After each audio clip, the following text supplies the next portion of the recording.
Wyatt Cole stood alone in the center of the glass lobby, holding a worn stuffed rabbit against his chest with both arms. The lobby of Hayes Corporation stretched 40 feet above him, all steel and polished stone, and the kind of silence that felt designed to make people feel small. Morning light pressed through the floor-to-ceiling windows in long flat sheets, catching the dust that drifted between columns. Wyatt did not look small. He looked like someone who had been told to wait, and had decided that waiting was something he could do better than anyone else in the room. He was 6 years old. The receptionist at the front desk had noticed him 12 minutes ago, and had not yet figured out what to do about him. She was a woman in her mid-30s named Carla. Precise and pleasant, who had been trained to handle difficult clients and unexpected visitors, but who had not been trained for this. She watched him from behind her monitor. He had not moved except to shift the rabbit from one arm to the other. He was looking at the large display board mounted to the left of the elevator bank, a rolling panel that listed the day's scheduled meetings, floor assignments, and internal announcements. He stared at it with an expression of calm, focused attention that she found unsettling in a way she could not name. She stood and walked toward him. "Excuse me, honey. Are you lost?" Wyatt turned to look at her. His eyes were dark and steady. "No. I'm waiting for my dad." "Your dad works here?" "He's coming to see someone here." Carla looked around the lobby, as if the answer might be written somewhere. "Okay. And what's your dad's name?" "Adrien Cole." She did not recognize the name. She typed it into her system when she returned to the desk and found nothing, no appointment, no visitor registration, no badge request. She called the security desk. A guard named Marcus, broad-shouldered and expressionless, walked over and crouched down to Wyatt's level. "Hey buddy, you can't wait here without a registered adult." "Building policy." Wyatt looked at him. "My dad is on his way. He said to wait by the elevators." "I understand that, but I'm going to need you to." "He'll be here in less than 10 minutes, Wyatt said. He said it the way a person states a fact about the weather. Marcus straightened up and looked at Carla. Neither of them spoke. On the display board, above the elevator bank, one of the floor assignments was cycling through an error, the same conference room listed twice on different floors. A small glitch that had apparently been running since the board was updated the previous afternoon. No one on the morning staff had noticed it. Wyatt had been looking at it for the past 7 minutes. He tilted his head slightly and read the line again, confirming what he thought he saw. Then he looked back at his rabbit and adjusted its ear. Evelyn Carter from Human Resources arrived 4 minutes later, called down by Marcus. She was efficient and not unkind. And she had a policy binder's worth of protocol in her head for nearly every situation. She introduced herself, knelt to Wyatt's eye level, and asked him, gently but firmly, to come with her to the HR waiting room on the second floor. Wyatt considered her. "Is my dad allowed to find me there?" "Of course. We'll let him know where you are." "Okay," Wyatt said, but before he stood, he pointed at the display board. "That conference room listing is wrong," he said. "It says the Foster Group meeting is on 12 and 14 at the same time. It's probably just a sync error in the display feed. Someone should fix it." Evelyn looked at the board. She looked back at the boy. She said nothing. Wyatt picked up his rabbit and stood.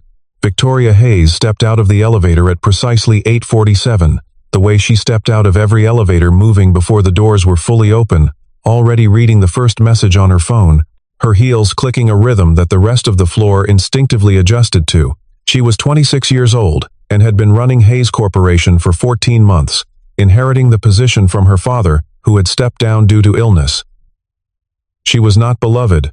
She was, depending on whom you asked, either exactly what the company needed or exactly what it feared. She had restructured 3 departments in her first quarter, eliminated 2 redundant executive positions, and increased quarterly revenue by 11%.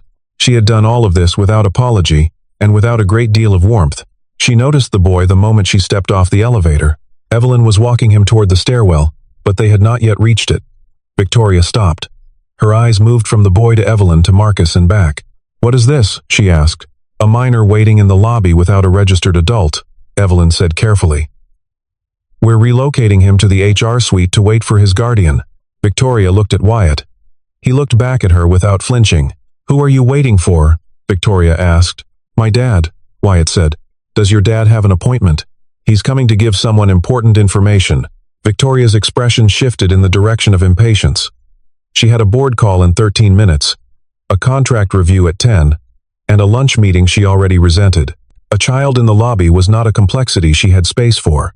"This is not a place for children," she said. It was not cruel. It was simply a statement of organizational reality as she understood it. Wyatt looked at her for a long moment. The lobby was very quiet. Two junior analysts, who had been pretending to review documents near the window, had stopped pretending. "You'll regret this," Wyatt said. The words were so quiet and so flat that for a half second, no one was certain they had heard correctly. Then Dominic Reed laughed. Dominic was the deputy director of corporate operations, Victoria's second in command, a man of 40 with a talent for reading rooms and a longer talent for bending them. He had appeared from somewhere near the executive hallway and was now standing at the edge of the lobby with his coffee. "Did the kid just—" He laughed again. "I'm sorry. Did he threaten you?" Two other employees near the elevator suppressed smiles. Someone in the back of the lobby exhaled a quiet sound of amusement. Victoria did not laugh, but she did not look alarmed either. She looked at Wyatt the way she might look at an unexpected line item in a budget report, mildly puzzling, ultimately irrelevant. She handed her phone to Evelyn and said, "Make sure he's comfortable in the waiting room," and she turned and walked toward the executive corridor. Wyatt watched her go. He did not raise his voice. He did not cry. He simply turned to Evelyn and said, "Okay. Can we go now?" Dominic Reed had been in his position for 6 years, which was long enough to have learned every elevator, hallway, and blind spot in the building. He moved through Hayes Corporation the way water moves through stone, patiently, persistently, finding the path of least resistance. He was not a bad man in any dramatic sense. He was ambitious in a smaller, more careful way, the kind of ambition that does not announce itself but rearranges things quietly over time. He caught up with Victoria in the corridor outside the boardroom and walked beside her at her pace, which was the one skill he had perfected above all others. "There's a visitor situation," he said. "Unregistered. Guy's been trying to get a meeting for 2 weeks. No appointment, no referral. Keeps going through the general inquiry line. Security flagged it this morning." Victoria did not slow down. "Who is he?" "Some independent consultant. No company affiliation that we can verify. The inquiry didn't come with credentials." He paused just long enough to let the implication land. The way these things usually go, it's either someone pitching a service we don't need, or someone looking for leverage they don't have. "Handle it," Victoria said. "Already in progress," Dominic said. "I flagged the front desk. If he shows, he gets turned away at reception." Victoria nodded, already reading her next message, already past it. What Dominic did not say, what he had been carefully not saying for 11 days, was that the inquiry had come with a document attached. A detailed document. A document that outlined, with specific data and supporting records, a series of internal financial discrepancies that were growing in ways that would become impossible to ignore by the end of the fiscal quarter. He had read it twice and then buried it in a subfolder of his secondary inbox where he was confident it would not surface in any routine review. He was not certain who the man was. He was certain that letting Victoria meet him would complicate a number of things that Dominic had spent considerable effort simplifying. He walked back toward his office at a comfortable pace, sipping his coffee. In the HR waiting room on the second floor, Wyatt sat in a chair that was too large for him and held his rabbit in his lap. Evelyn brought him a small cup of water and a granola bar from the kitchen. He thanked her politely. She sat at her desk and watched him out of the corner of her eye, pretending to work on a file. "You don't have to watch me," Wyatt said without looking up. "I'm not going to do anything." Evelyn set down her pen. "I know that. My dad will be here in a few minutes." "Is your dad often late?" Wyatt thought about this seriously, the way he thought about most things. "No," he said. "He's late sometimes when the trains are delayed, but he usually builds in extra time. He sounds organized." "He's very organized," Wyatt said. He looked at the window. "He fixes things. Not like handyman things. More like when something is broken in a way that's hard to see. He finds it." Evelyn looked at him. "What kind of things?" Wyatt looked at his rabbit. "Companies," he said simply. The security feed on the ground floor monitor showed the front entrance at 9:14. A man came through the revolving door and crossed the lobby in a straight line. He did not look around. He did not slow to check the building directory. He walked as if he had already mapped the building and was now simply executing a route. He was 27 years old, medium height, with the kind of stillness in his face that is not blankness but concentration, the look of someone who had learned to keep their inner workings private because they had found that useful. He wore a plain dark jacket and carried a single messenger bag over one shoulder. He had dark circles under his eyes in the particular way of a person who has been managing on less sleep than necessary for a long time and has stopped noticing it. He reached the reception desk. Carla looked up, and then something happened that she could not fully explain afterward. She stood, not because he told her to, not because of anything he said, but because something in his posture triggered a reflex she associated with people who were important in ways that took time to understand. "Adrien Cole," he said. "I have a meeting." Let me check she typed. Nothing came up. "I'm not seeing a registration." "I know. I need to see Victoria Hayes." "Miss Hayes isn't available for unscheduled." "I know that too," Adrien said. There was no irritation in it. "Can you check whether my son is in the building?" 6 years old. He came ahead of me. "His name is Wyatt Cole." Carla checked. Her face changed slightly. "He's in the second floor HR suite." "Thank you." He turned toward the elevators. "Sir, I can't authorize you without." "I understand," he said. "Please call up and tell them I'm on my way." And he stepped into the elevator. Marcus started toward the elevator bank, and then stopped. He was not sure why he stopped. He would think about it later, and not have a satisfying answer. The elevator opened on the second floor, and Adrien stepped out. Evelyn heard the doors and looked up from her desk. She saw the man in the corridor, through the interior window, and her hand paused above her keyboard. There was something, a flicker of recognition that she could not immediately place. Not of his face. Of something else. She opened a file on her screen. She was not sure why she opened that particular file. It was a corporate restructuring summary from the previous year, a document she had been part of compiling in the aftermath of the Hayes crisis, the one that had very nearly broken the company in the third quarter of last year. She looked at it for a moment. Then she looked back at the man in the corridor.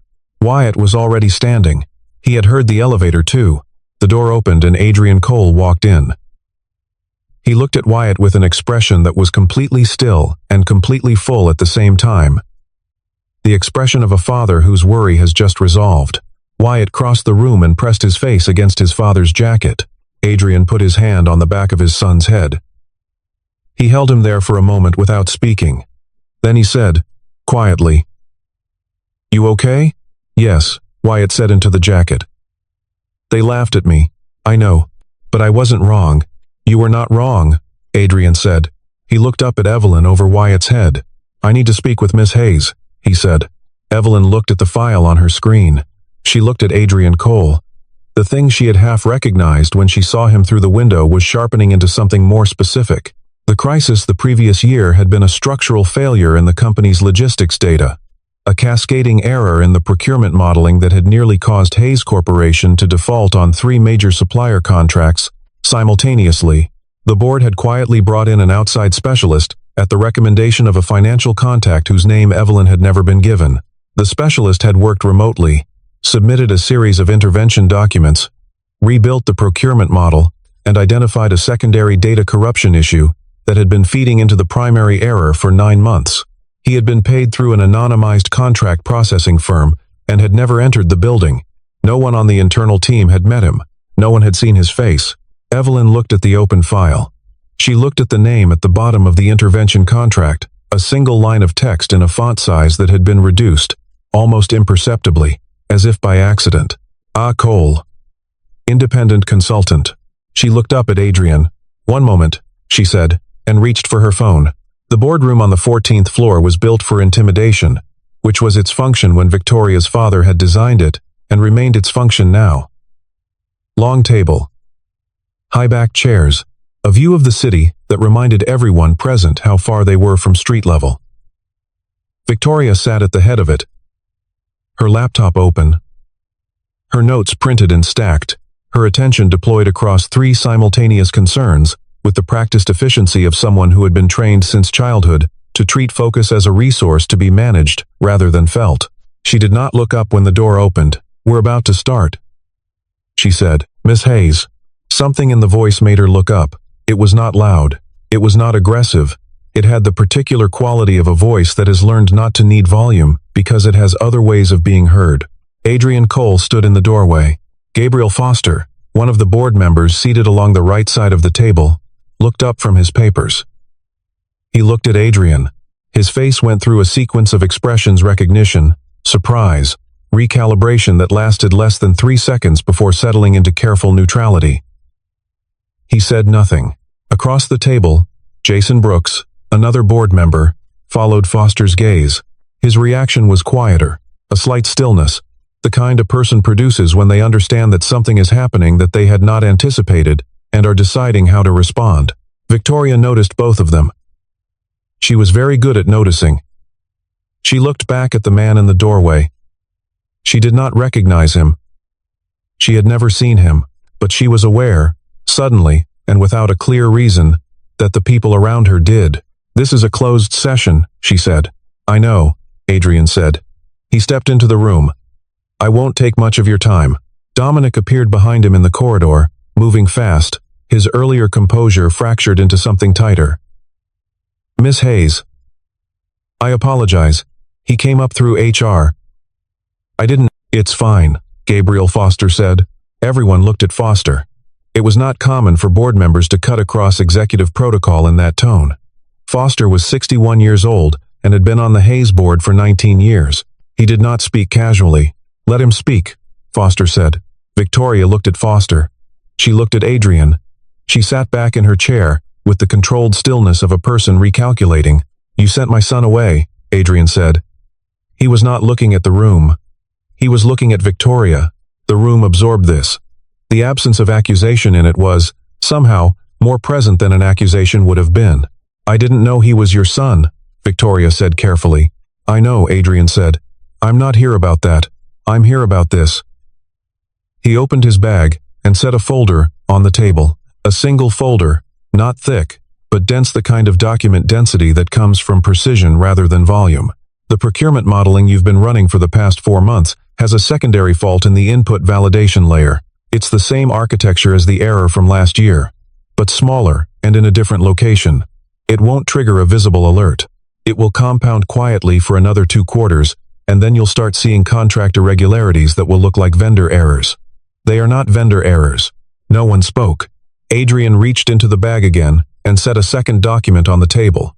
This one was thinner. This is a record of 9 internal transactions over the past 18 months that don't align with the procurement data at the ledger level. The discrepancy is small enough to pass routine review. It is not small enough to be accidental. Victoria looked at the second document. Her face did not change expression, but her eyes moved across the page with the intensity of someone reading very fast and not liking what they see. Dominic, still standing in the doorway, had gone very still. "The system fault I can fix," Adrien continued. "The transaction discrepancy is for your legal and compliance teams." He paused. "The person who would have told me I wasn't welcome here 2 weeks ago, he knew about the second document. I think you should ask him why he sat on it." The sentence landed in the room and stayed there. Every head turned toward the doorway where Dominic Reed was standing.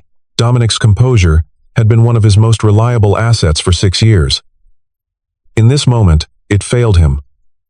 Not dramatically, not in the way of a man caught mid-lie. In the quiet way of a man who has been hoping a specific silence would hold, and has just heard it crack. "I was processing the inquiry through proper channels," he said. "There's a protocol for unverified external consultants." "You read the attachment," Evelyn said from behind him. Everyone looked at her. She was standing in the corridor holding a printed document, having come up from the second floor with Wyatt trailing quietly behind her. "The submission log shows the attachment was opened 11 days ago," Evelyn said. She was speaking carefully, the way people speak when they are certain of what they know and are choosing their words for the record. "It was opened from a device registered to your internal account. The inquiry was marked as unverified and suppressed from routing that same afternoon." Dominic said nothing. Gabriel Foster looked at Dominic for a long moment. Then he looked at Victoria. Jason Brooks had already opened his own laptop. Victoria was still looking at the document Adrien had placed on the table. She had read 4 pages of it. She had not been a finance executive before she became CEO. Her background was in operations, in logistics, in the physical architecture of how businesses moved goods and decisions through the world. But she was not slow. She understood numbers when they were presented with the precision that these were presented with. She understood what they meant. She looked at Dominic. "Leave the room," she said. It was not loud. It did not need to be. Dominic left. The room was quiet for a moment that felt longer than it was. Victoria was sitting very still. She had made an error, multiple errors, if she was being accurate about it, which she always was when there was no one watching. She had let a subordinate manage a communication channel she should have managed herself. She had dismissed a child in her lobby because his presence was inconvenient. She had operated, for 11 days, on filtered information and called it due process. She was 26 years old and had been running this company for 14 months, and she did not make the same mistake twice. That was the thing she knew about herself with absolute certainty. She stood. She looked at Adrien Cole across the length of the table. He was watching her without expectation, without malice, without the particular expression that people wore when they had won something and wanted acknowledgement of it. He looked like a man who had completed a task and was waiting to see if there was anything further required. Victoria Hayes, for the first time in 14 months in this chair, did not know what to say.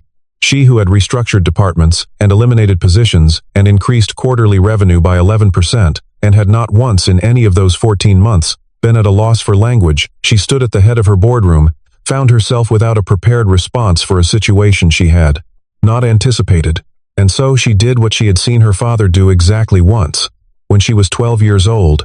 At a meeting she had been allowed to observe from a chair in the corner. When he had been wrong, when someone had come into that same room and shown him something he should have seen first and hadn't. She inclined her head, not a bow in any theatrical sense, a lowering of the chin, an acknowledgement of the specific weight of the moment, a concession delivered without theater, which is the only kind that means anything. Foster did the same, a slight forward tilt in his chair. Brooks closed his laptop and nodded. Slowly, the three other board members who had been present during the previous year's crisis, who had been in this room when an anonymous consultant had sent the documents that saved the company, moved in a quiet, synchronized way that was not choreographed and did not need to be. Adrien Cole received this without expression. He picked up the folder from the table and set it back in his bag. "The system documentation is in there. Your IT team will know what to do with it." Victoria found her voice. It was steadier than she expected. "Why didn't you come through official channels?" "I did," Adrien said. "Twice. The first time was 11 days ago. The second time was today, through the front door, with my son." Victoria absorbed this. "He told me to wait," she said. And she meant it not as an excuse, but as an accounting. "I know," Adrien said. "He's patient." He walked toward the door. As he passed the place where Evelyn was standing with Wyatt, he stopped. Wyatt was looking at the room, at the long table and the high chairs and the view of the city and all the adults who were still sitting very still. He had the expression of a child taking in something that confirmed a thing he had suspected. Adrien crouched down to his level. "Ready to go?" Wyatt looked at the room one more time. Then he looked at his father. "Did they look at the thing?" "They looked at the thing. And it was wrong?" "The thing I saw? Not the same thing," Adrien said. "But yes." "Something was wrong." Wyatt nodded, satisfied. He tucked his rabbit more securely under his arm. Victoria stood at the head of the table and watched the man and his son move toward the elevator. She had a sensation that was not familiar to her, not guilt exactly, not admiration exactly, but something that operated in the territory between them, a recognition of a quality in another person that she did not currently possess and had not previously understood she was missing. She moved before she fully decided to move. "Mr. Cole." Adrien stopped. He turned. Victoria walked the length of the boardroom toward the door. She was aware of every person in the room watching her do this. She was also, for once, not calculating the optics of it. She stopped in front of Adrien. She looked down at Wyatt, who was looking up at her with the same steady, unafraid gaze he had offered her in the lobby 2 hours ago. Only this time there was no challenge in it, just attention. "I owe you an apology," she said to Wyatt. Wyatt considered this with the gravity he brought to most things. "Okay," he said. "I wasn't kind to you earlier. You weren't mean either," Wyatt said carefully. "You just didn't think it mattered." Victoria was quiet for a moment. "That might be worse," she said. Wyatt thought about it. "Maybe," he said. "But you can fix it." That's what my dad says. Most things you can fix, if you figure out where the problem actually is. Victoria looked at Adrien. He offered nothing, no validation, no rescue.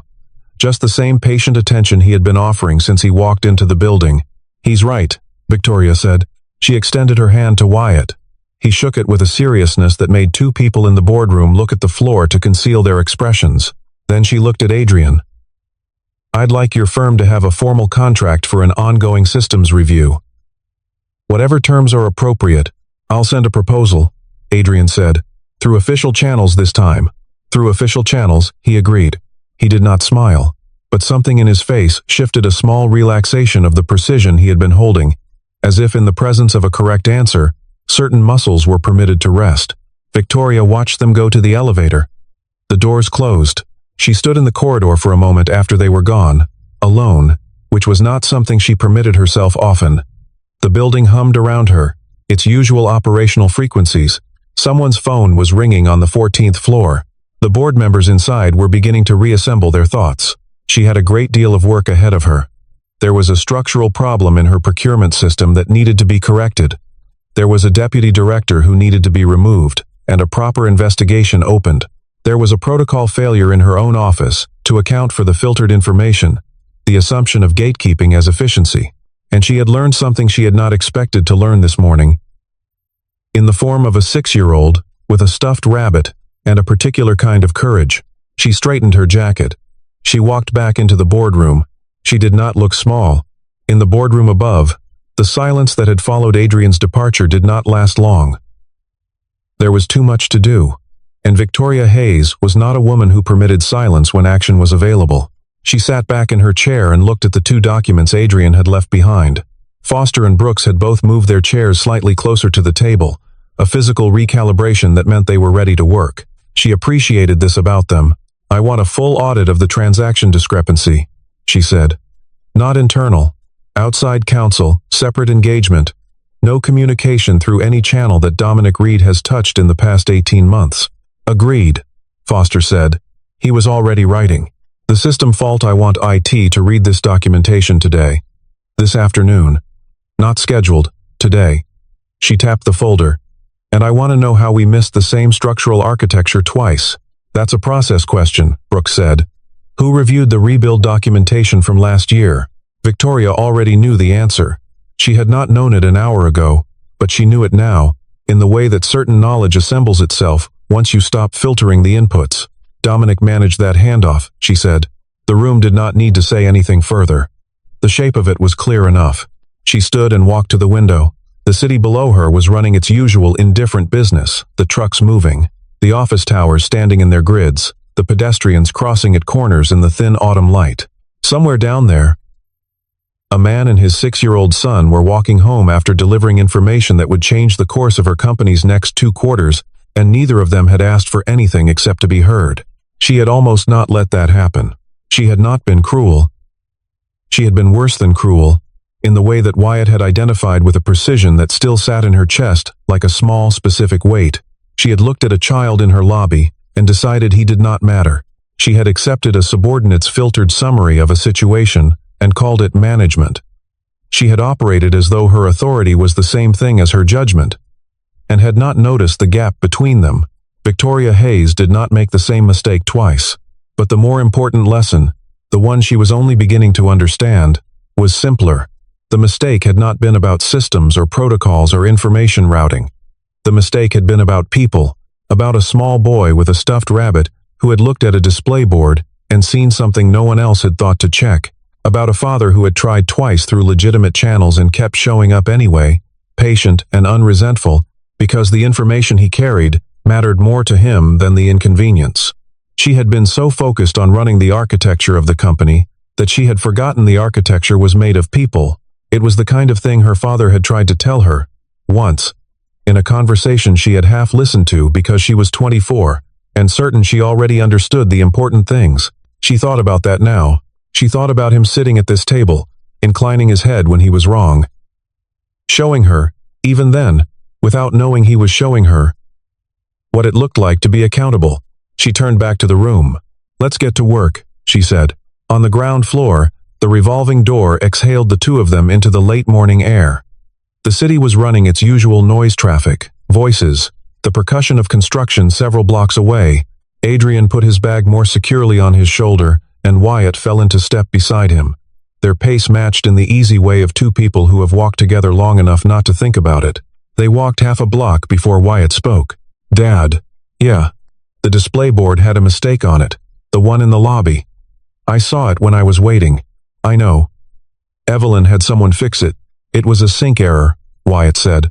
"Probably the update ran before the database confirmed." "Probably." Wyatt was quiet for another half block. Then, "The lady, the CEO, she said I was right." "She did. She didn't have to say that." "No," Adrien said. "She didn't." Wyatt shifted his rabbit to his other arm and thought about this. "Do you think she'll be different now?" Adrien considered the question seriously, because it was a serious question. "I think she's someone who doesn't make the same mistake twice," he said. "That's not nothing. Is that enough? Sometimes it's the most important thing there is." They stopped at a crosswalk. The light was red. Wyatt stood on the curb with the stuffed rabbit under his arm and looked up at his father with the expression he wore when he was not finished thinking. "She said, that might be worse," he said.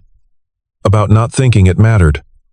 When I said she wasn't mean, just I heard. Most people don't say that kind of thing."